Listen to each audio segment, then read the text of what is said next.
¿No me escuchan? Se corta.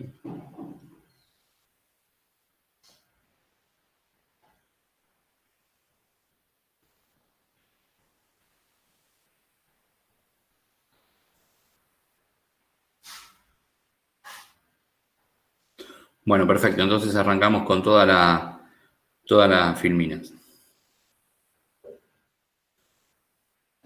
La clase, bueno, del miércoles y del martes y de hoy es el repaso de memoria inmune y vacunas. No quedaría ver la clase que viene, que vamos a hacer una metodología similar. Les voy a subir la clase grabada y posteriormente tendremos seguramente el sábado la clase semejante a esta. Memoria inmune y vacunas. No podemos hablar de memoria inmune, o sea, no podemos hablar de vacunas sin hablar de memoria inmune. Hola chicos, ¿cómo les va? Buenas tardes. Bien. Hola. La inmunidad frente a un antígeno puede ser lograda de tres formas. La natural, que bueno, es la que naturalmente nos exponemos a los microorganismos, se ingresan a nuestro cuerpo y nos causan la infección. Pasiva, cuando le damos a un individuo inmunidad, pero a partir de la transferencia directa de los anticuerpos o de células. Es algo de lo que se está hablando actualmente con las vacunas frente a coronavirus. Y la inmunización activa, que es la administración del microorganismo, de componentes del microorganismo atenuado, o sea, vivo, pero sin los mecanismos, sin los componentes que puede o que cause patogenicidad, y virus inactivados, ¿sí? Estos mecanismos de atenuación o de muerte son a través de el pasaje, por ejemplo, de temperatura, por distintas temperaturas, el pasaje por formaldehído, ¿sí? Todas circunstancias que hacen que los microorganismos pierdan los mecanismos de virulencia y patogenicidad, ¿sí? O sea, lo que causaría la enfermedad. No evitamos la infección, pero sí evitamos que eso cause daño. Esto es recordar todo un poquito lo que estuvimos viendo hasta ahora de inmunología, ¿sí? La inmunización pasiva es la transferencia de los anticuerpos por vía intravenosa o vía intramuscular. Solo va a durar como mucho un mes. No olviden que los anticuerpos, la inmunoglobulina G, por ejemplo, tienen una vida media de 21 días, ¿sí? Y el objetivo de esta inmunización pasiva, de corta duración, sería siempre la preexposición o incluso la posexposición hasta darle tiempo al sistema inmune del individuo que genere los anticuerpos. Por ejemplo, cuando nos intoxicamos con, nos clavamos un clavo o nos cortamos con una chapa, algo donde esté el Clostridium tetani, esté el toxoide, la toxina, perdón, de la bacteria. Eso es el agente causal del tétanos. Entonces, mientras que el sistema inmune genera los anticuerpos, le damos a ese individuo la posibilidad de forma pasiva de neutralizar a la toxina, ¿sí? Propiciando los anticuerpos. La preexposición, por ejemplo, de inmunoglobulinas hiperinmunes, ¿sí? O sea que se generaron a partir de individuos que tuvieron la infección, generaron este anticuerpo contra la hepatitis A, tienen alta afinidad por el microorganismo. Entonces estas vacunas son las que se llaman generalmente vacunas del viajero, que se aplican a individuos que van a viajar a lugares donde es muy alta la endemicidad de esa infección y no tiene tiempo de dar una vacuna y que con el tiempo genere los anticuerpos. Entonces le tenemos que dar los anticuerpos previamente para evitar que si se expone al virus, por ejemplo, a través de tomar aguas contaminadas o alimentos contaminados, esos anticuerpos neutralicen el ingreso del virus a la célula. También se da, por ejemplo, contra la rabia, ¿sí? Es una inmunización activa y pasiva.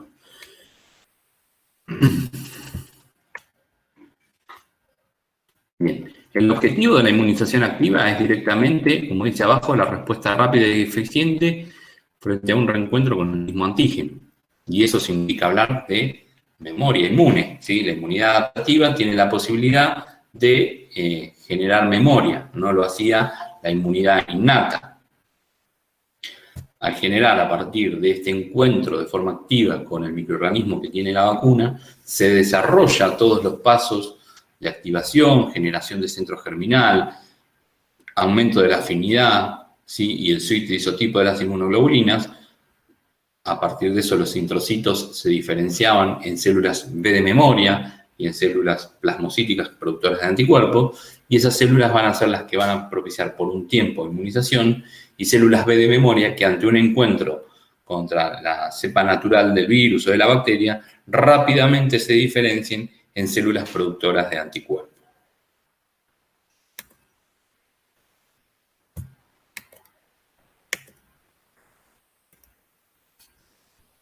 Memoria inmune. La memoria inmune está sustentada en anticuerpos específicos circulantes y en las células B y T de memoria, que van a tener una vida media que les va a permitir generar rápidamente la diferenciación en células productoras de anticuerpos para la célula B o células que se activen rápidamente para células T, dos poblaciones que ya vamos a ver luego, las poblaciones de células T de memoria efectora y central, que van a ser las que rápidamente van a activarse en células que puedan hacer frente a la infección. Esta era la diferenciación a raíz de la activación de un linfocito B que tenemos acá. Tenemos la primera señal que fue el encuentro con el antígeno, la segunda señal que fue la colaboración con el linfocito T. Entonces ya ahí vamos generando una idea. Siempre se va a generar memoria contra antígenos proteicos, ¿sí? Siempre se va a generar memoria contra antígenos proteicos. ¿Por qué?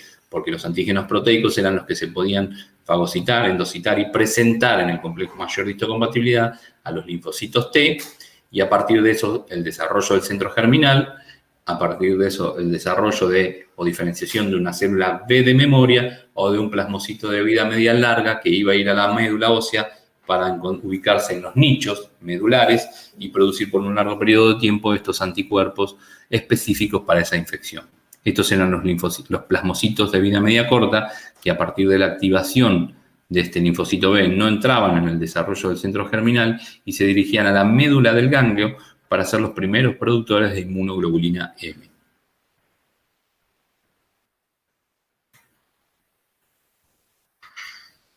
Bien. Las células B de memoria se encuentran en circulación y en los tejidos linfáticos secundarios, ¿sí? O sea, están tanto en circulación sanguínea como en tejidos linfáticos secundarios. Son el 20% de los linfocitos circulantes y se representan a partir del clase de diferenciación CD27. Los identificamos como células B a partir de la lectura del CD19 y como células B de memoria a partir de la lectura del CD27, como está señalado en rojo. Expresan un receptor o un BCR de mucho mayor afinidad que la célula virgen y tienen mucha más cantidad de células de complejo mayor de histocompatibilidad de clase 2 para establecer una pronta colaboración con los linfocitos T. Estas células, cuando se responden con el antígeno, generan una rápida y potente expansión clonal que permite hacer una respuesta inmune mucho más eficiente. Lo podemos ver en esta filmina, ¿sí? Este es el primer encuentro con el antígeno. Se da una respuesta. Esto va a tardar aproximadamente entre 7 a 10 días. Va a tener esta generación de anticuerpos. Y frente a un segundo encuentro con el antígeno, la respuesta ya va a ser mucho más pronta. Lo vemos en esta línea de tiempo, donde no va a tardar esos 7 a 10 días, sino 2, 48, 72 horas. Y sí va a generar mucha más cantidad de anticuerpos que van a ser mucho más afines porque aumentaron la afinidad en este cambio, en este switch de isotipo y en aumento de la afinidad por la hipermutación somática contra el antígeno que se habían activado. Bueno, otra vez lo mismo. Esto, que también en esta segunda respuesta está dado por IgM, es a raíz de que esas células B de memoria, cuando se diferencian, se desdiferencian a linfocitos B, pueden o no, pero en este caso si aparece la IgM, generar otro centro germinal. Entonces, a partir del desarrollo de ese centro germinal, vamos a tener IgG y va a haber otros linfocitos B que también se activen, que no estaban dentro de esta población de memoria, que como primera producción de anticuerpos van a generar IgM, ¿sí? Entonces, esto depende de la célula B, la célula B de memoria que se activó, que ya cambió la clase y por ende genera anticuerpos de clase IgG, y estas IgM que aparecerían en esta supuesta segunda respuesta está determinada por linfocitos B vírgenes que se encontraron con ese antígeno por primera vez.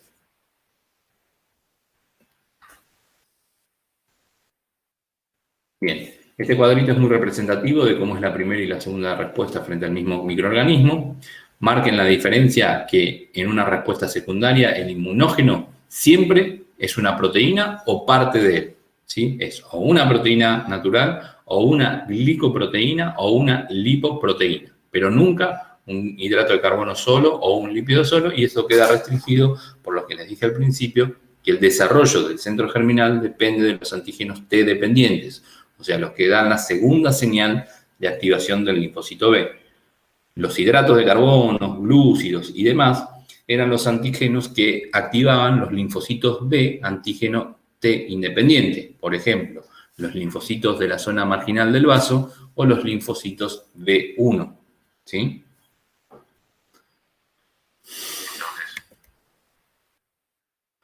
¿Cuánto tiempo se extiende la memoria B? Bueno, fíjense que hay anticuerpos contra antígenos etiológicos para el virus sarampión, fiebre amarilla, que es causada por el virus Junín, y la polio, que es un virus entérico, que se detectan incluso 40 a 75 años después de la infección.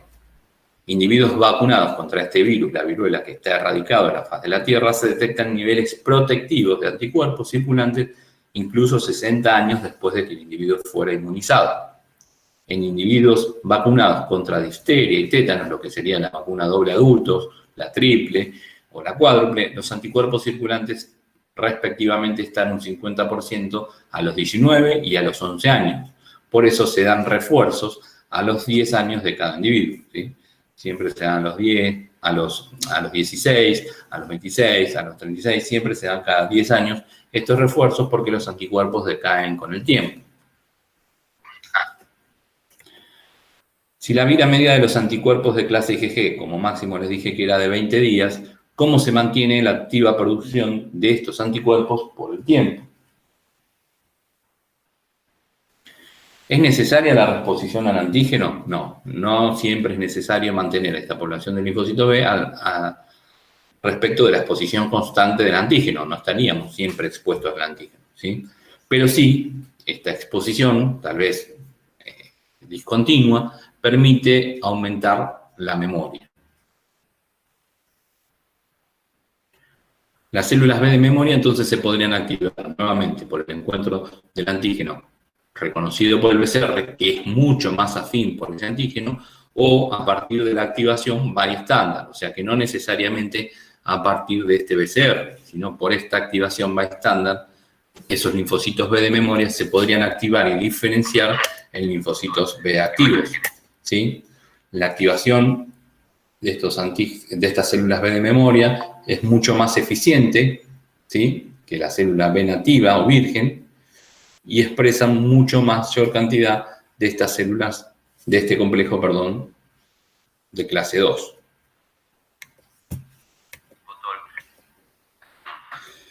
¿Cómo es esa activación bystander? ¿Sí? ¿Por qué estos linfocitos B de memoria se pueden activar sin la necesidad de reexponerse al antígeno? Porque expresan, cosa que no hacían hasta el momento como células de la inmunidad adaptativa, receptores de reconocimiento de patrones, los receptores de tipo TOL, ¿sí? Esto es que se menciona acá. Entonces, si este linfocito B no se encuentra frente al antígeno, pero sí se encuentra por ejemplo, ¿qué reconocían los TOL? Los patrones moleculares asociados a patógenos. Bueno, distintos agonistas de los TOL podrían llevar a este linfocito B de memoria a activarse y diferenciarse en una célula productora de anticuerpos. Entonces, sin la necesidad de exponernos al antígeno, tendríamos de forma casi constante una cantidad de anticuerpos sin la necesidad de reexposición al virus o bacteria. La memoria humoral se mantiene en el tiempo por la generación de plasmocitos a partir de estas células B de memoria, o sea, la activación de esas células B de memoria porque se encontraron con el antígeno de forma periódica, la generación de plasmocitos también de células B de memoria, pero activados por receptores de reconocimiento de patrones o citoquinas, y la supervivencia de estos plasmocitos de vida media larga en los nichos celulares que se encuentran en la médula ósea. lugar a donde se dirigían las células plasmáticas una vez diferenciadas y activadas. Eso respecto de las células B de memoria. Recuerden, para diferenciarlas con los T, había dos poblaciones de células B. Cuando se activaban, según la expresión genética, se podían diferenciar en células B de memoria o plasmocitos de vida media larga, productoras de anticuerpos.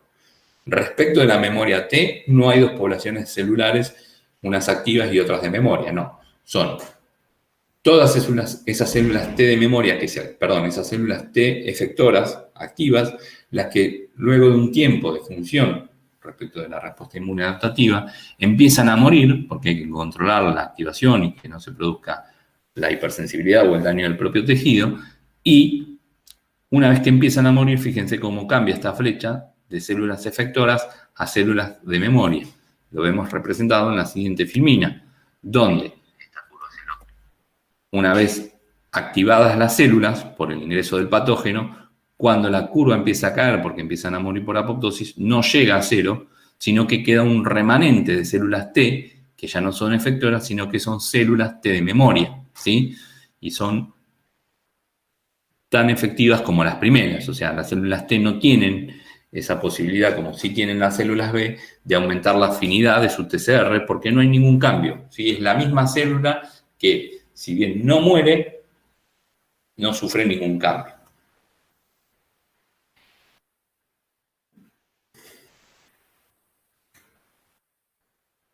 Las células T de memoria también se pueden activar o por el reconocimiento del péptido antigénico sobre la célula presentadora de antígenos o por distintas citoquinas, en este caso, ¿sí? Distintas citoquinas como por ejemplo la interleuquina 18, interleuquina 12, el interferón 1, producidas en respuesta a la infección que van a activar a esa célula, o también interleuquina 7 e interleuquina 15 que produce la célula estromal, ¿sí? O sea, la célula del estroma del tejido, donde está la infección.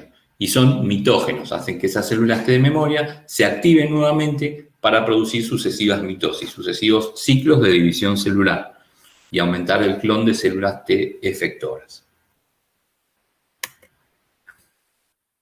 Hay dos poblaciones de células T de memoria, ¿sí? Pero no se confundan con las células B, que había un centrocito que se diferenciaba en célula B de memoria y en célula plasmática. No, acá ya estas poblaciones de células T de memoria se diferencian en que unas, las centrales, y porque expresan CCR7 y L-selectina, permanecen en el ganglio, ¿sí? Órgano linfático secundario, que otra vez van a tener que hacer todo el ciclo de activación, ¿sí? A partir del encuentro del péptido antigénico sobre la membrana de la célula presentadora de antígeno, y las células de memoria efectora, que no ingresa al ganglio, porque como ven, no tiene CCR7, es receptor CCR7 negativo y L-selectina, ¿sí? Recuerden que CCR7 reconocía CCL ligando 19, 21, ¿sí? Y L-selectina es la que participaba, las selectinas que reconocían cialomucinas, ¿sí? En el homing, que hacía a través del rolling, esa adherencia inestable que le permitía ingresar al ganglio linfático. Entonces, algunas de ellas circulan ya expresan CCR7 y pueden así ingresar a ganglios linfáticos y salen luego, ¿sí? Por vasos linfáticos eferentes, ducto torácico y circulación para dirigirse al sitio de infección, y otras forman poblaciones estables en ciertos tejidos y se llaman células memoria efectora residentes, ¿sí? O sea, que se quedan en el tejido para ser las primeras efectoras frente al reingreso del microorganismo.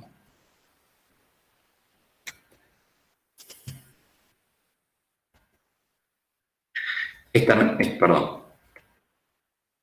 filmina les quiere mostrar eso, cómo es la migración de células frente al reingreso. Primero lo harían en forma inmediata las células T efectoras residentes, luego las T de memoria central, ¿sí? O que se encuentran en el ganglio, y si la infección persiste se tendrían que activar nuevas células T vírgenes que se encuentran en el ganglio linfático, el cual ingresaron a través de las vénulas de endotelio alto. Bien, esto es memoria, ¿sí? Y hablamos con memoria mucho de vacunas, y ese es el sentido de vacunas, ¿sí? Generar, a partir de la fisiología del sistema inmune, que tiene la posibilidad de tener memoria, generar una inmunización ¿sí?, que haga que el individuo esté protegido contra infecciones por las cepas naturales, o lo que se llama wild type, ¿sí?, de los distintos microorganismos, tanto de virus como de bacterias. Va a haber distintos tipos de vacunas, ¿sí?, vacunas que van a ser atenuadas, vacunas que van a ser inactivadas, que se van a poder dar a uno u otro individuo y que van a tener una u otra función. Y lo vamos a ver de la siguiente forma. Un poquito del origen de vacunas.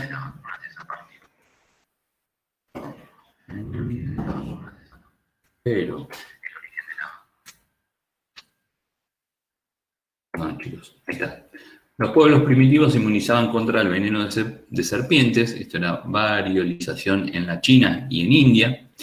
Jenner fue quien en 1778 observó que los que ordeñaban las vacas, ¿sí?, se habían contagiado de la viruela, no adquirían nuevamente la viruela, ¿sí?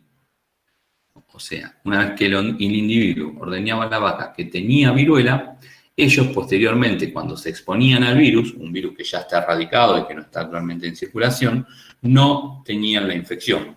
Bueno, entonces a partir de eso, en 1796, inocula a este individuo, que es James Field, con linfa, ¿sí?, linfa de lesiones que tenían los ordeñadores, que se habían adquirido supuestamente al ordeñar la vaca, el microorganismo.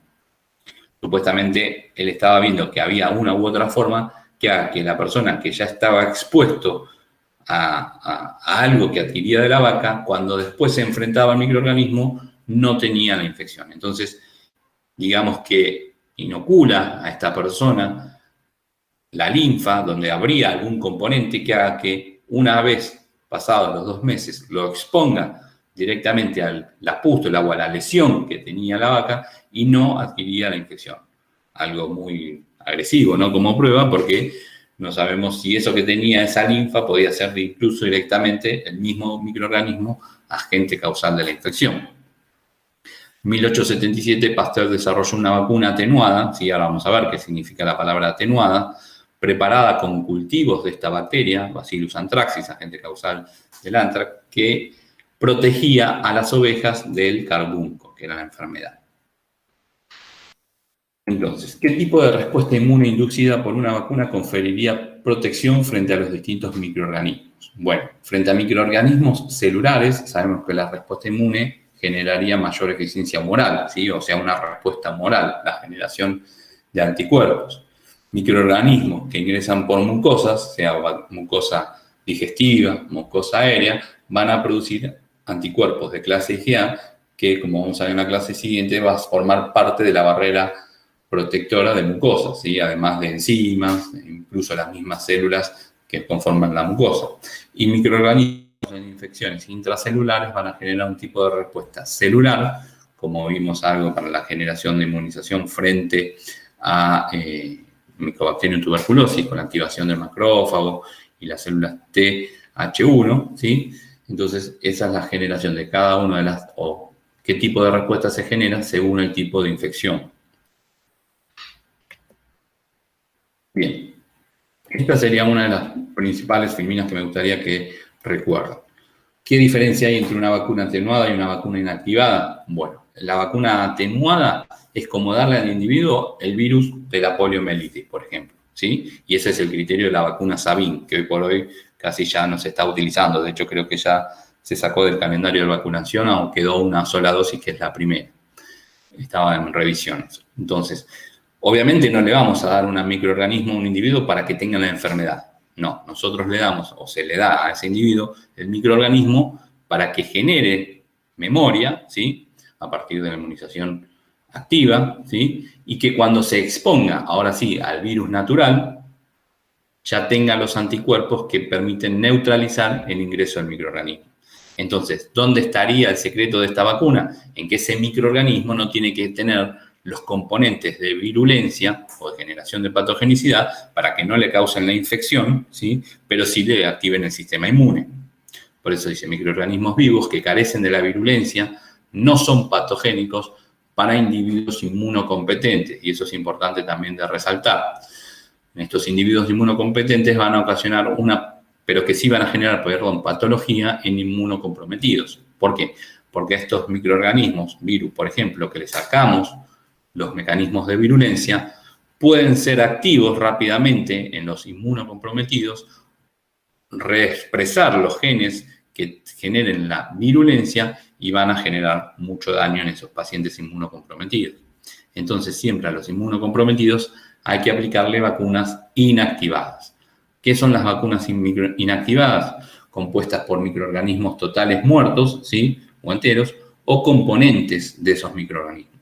Actualmente la vacuna contra la hepatitis B es solo un componente de superficie del virus, ¿sí? Ni siquiera es el virus en sí, es un componente del virus, la parte más externa, a la cual entraría en contacto el sistema inmune, y se generan esos anticuerpos, que por ejemplo en todo banco de sangre se estudian, que son los anticuerpos anti-antígeno de superficie, ¿sí? Entonces, eso es lo que se inocula a través de una vacuna inactivada. Es o el microorganismo muerto, ¿sí?, inactivado, o componentes del microorganismo.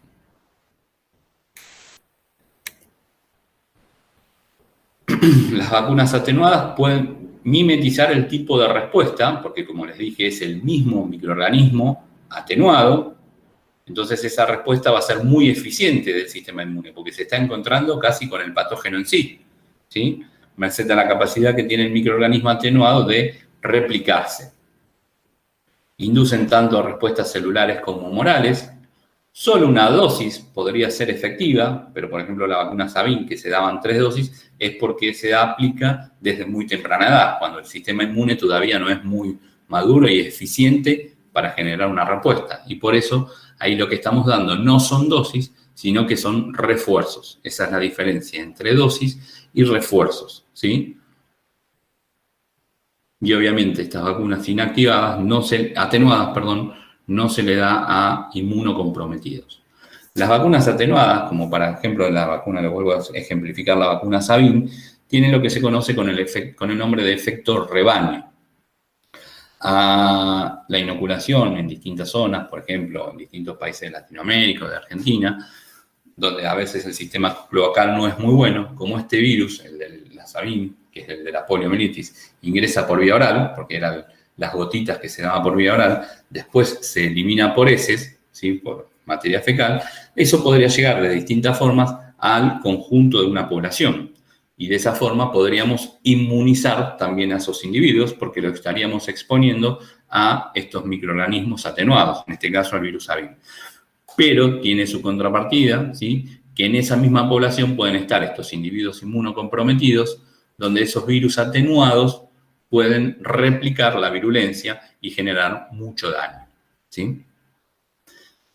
En cambio, las vacunas inactivadas no tienen la capacidad de replicar los virus, porque muchas veces ni siquiera son los microorganismos, inducen una respuesta de mucha menor intensidad y duración, ¿sí? Y acá sí lo que requieren es sucesivas dosis, ¿sí?, para activar sucesivamente el sistema inmune y que genere una cantidad de anticuerpos o células que se activen más eficientes. No habría ningún problema en dar la vacuna de la hepatitis B, por ejemplo, una vacuna de un componente, a un individuo inmunocomprometido. No sería muy efectiva tampoco, porque si sabemos que es un inmunocomprometido, no tiene mucha posibilidad de generar anticuerpos, pero bueno, tendría alguna finalidad. Estos son algunos ejemplos, ¿sí?, de vacunas frente a bacterias atenuadas o inactivadas. Fíjense, la BCG es una vacuna que se da ni bien nace un individuo, ¿sí?, en los primeros momentos de la vida. Antes se daba en 2 dosis, ¿sí?, y después no se dio más porque se vio que la BCG no evita la tuberculosis pulmonar. Lo que evita en un recién nacido, que incluso se lo puede considerar como inmunocomprometido, es que ese microorganismo, si se pudo haber llegado a infectar, haga una tuberculosis diseminada y cause una enfermedad muy agresiva que puede afectar tanto al sistema nervioso central o distintas partes del cuerpo, ¿sí? Esta, por ejemplo, la doble adultos, difteria y tétanos, ¿sí?, es una vacuna que generalmente lo que se da respecto, por ejemplo, del tétanos no es la toxina del tétanos, que es lo agresivo y lo que genera la tetania, sino que se da el toxoide, o sea, es esa misma proteína, porque la toxina tetánica es una proteína, es esa proteína que podría llegar al daño, pero que está modificada, ¿sí? se le hace perder ciertos componentes a la proteína que puedan generar la lesión o enfermedad.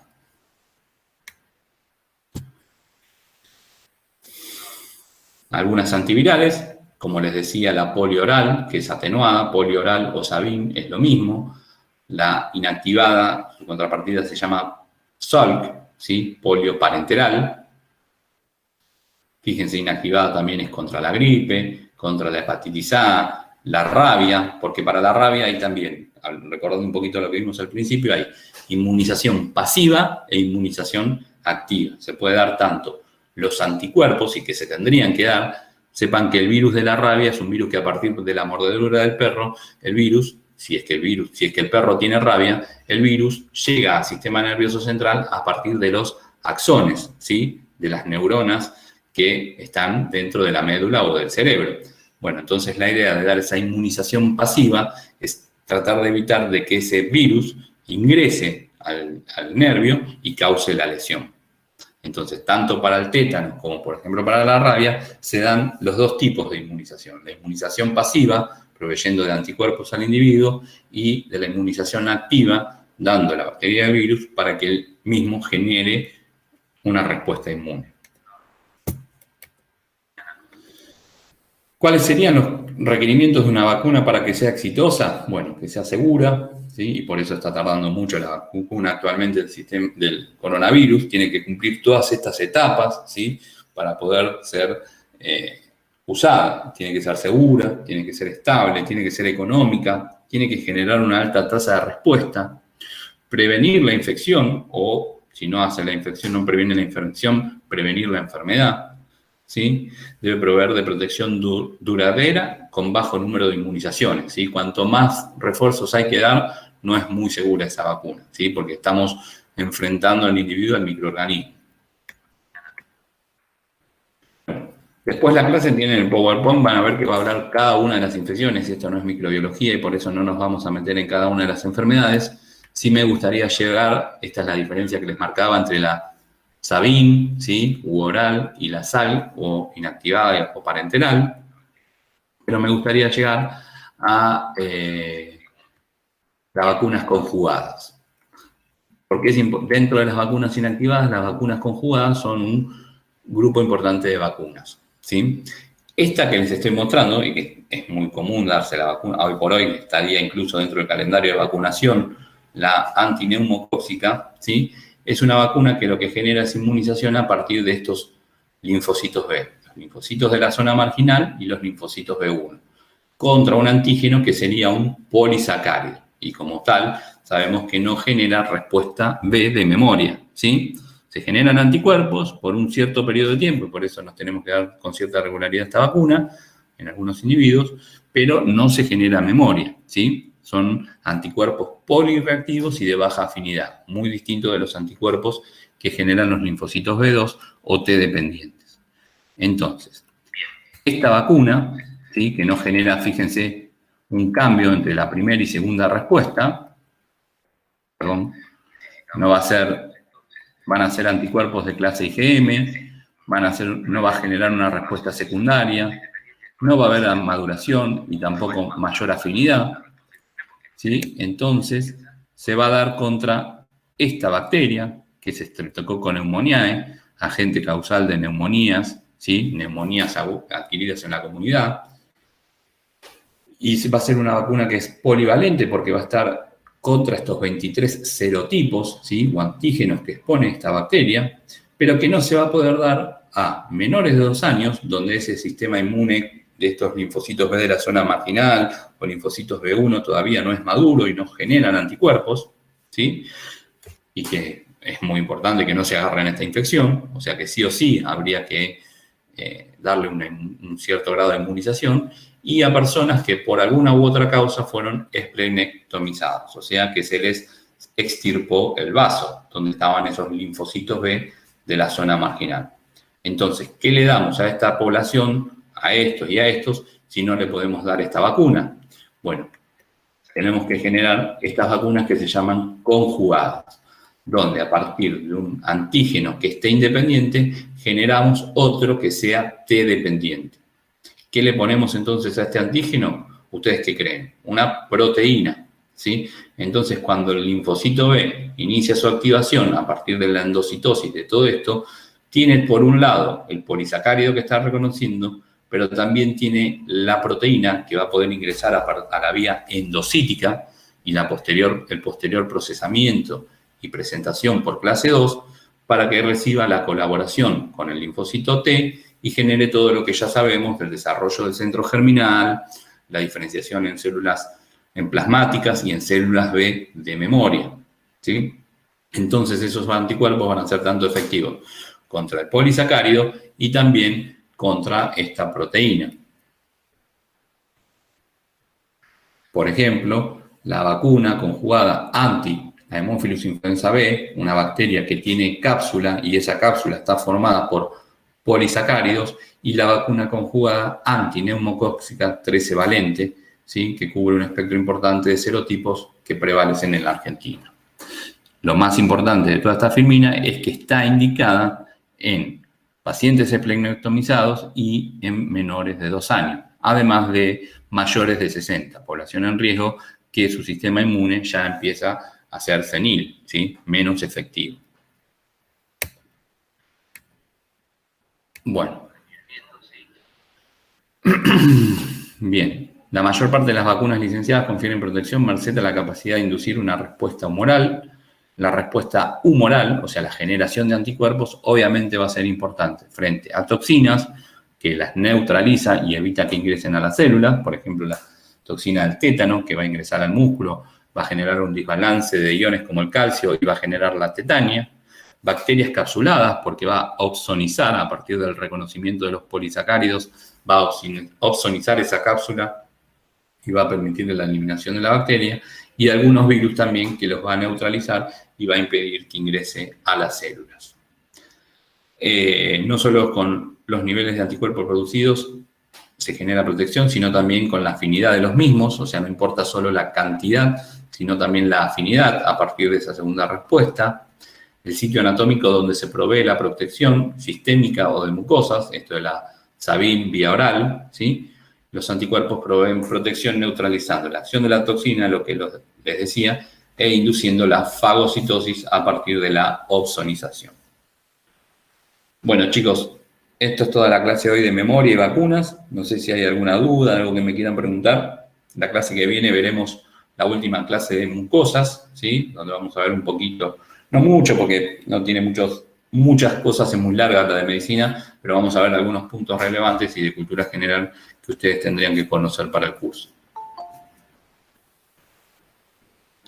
Bien, ¿alguien me quiere hacer una pregunta? ¿Queda alguna duda?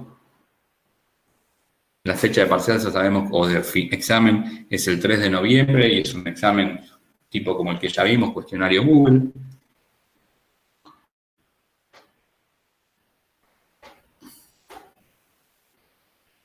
¿Preguntas?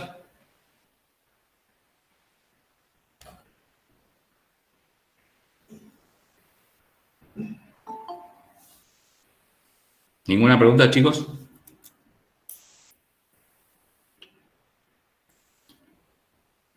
Bueno, listo.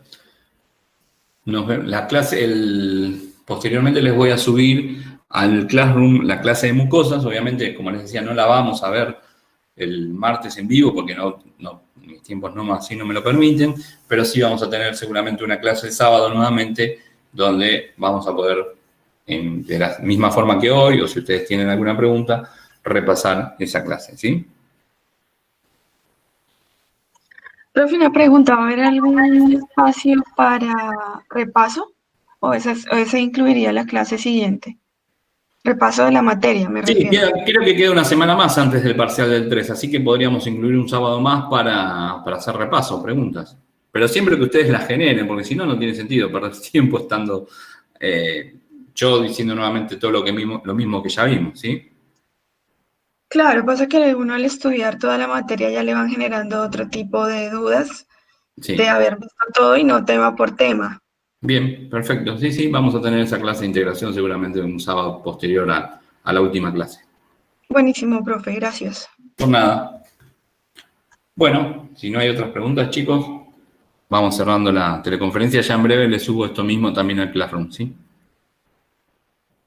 Gracias igualmente. Saludo para todos ustedes.